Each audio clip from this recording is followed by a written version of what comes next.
Is your car suddenly acting like it forgot how to breathe at a red light, or blowing clouds of black smoke when you try to merge on the highway? You might be dealing with the P0102 code, which means your mass airflow sensor circuit is low. This is a generic powertrain code that applies to almost every modern vehicle on American roads, from your trusty Toyota or Ford to a luxury Mercedes-Benz or Audi. The mass airflow sensor is located right after your air filter, and its whole job is to tell the engine's brain, which we call the PCM, exactly how much air is coming in so it can mix in the perfect amount of fuel.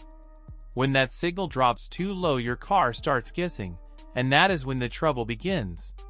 You will likely notice your check engine light glowing on the dash, and your engine might start running rough, stalling out of nowhere, or being incredibly hard to start on a cold morning.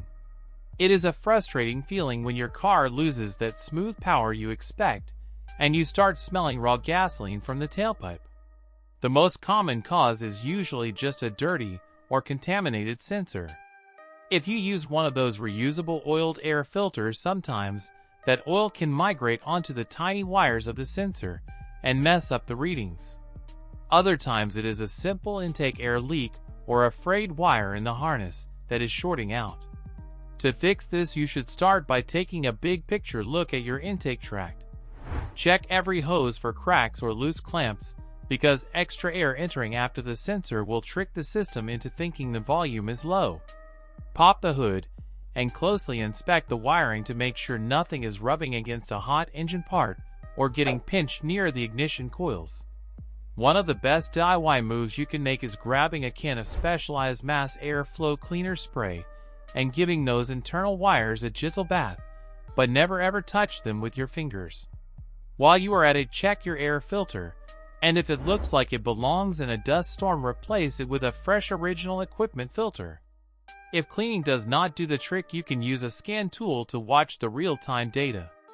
If the numbers stay flat when you rev the engine, the sensor has likely failed, and you should get a high-quality original equipment replacement rather than a cheap aftermarket part.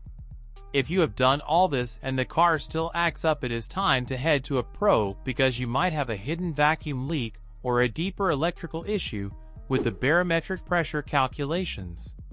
Taking care of this early will get your gas mileage back to normal and keep your engine purring for your next long drive across the state lines.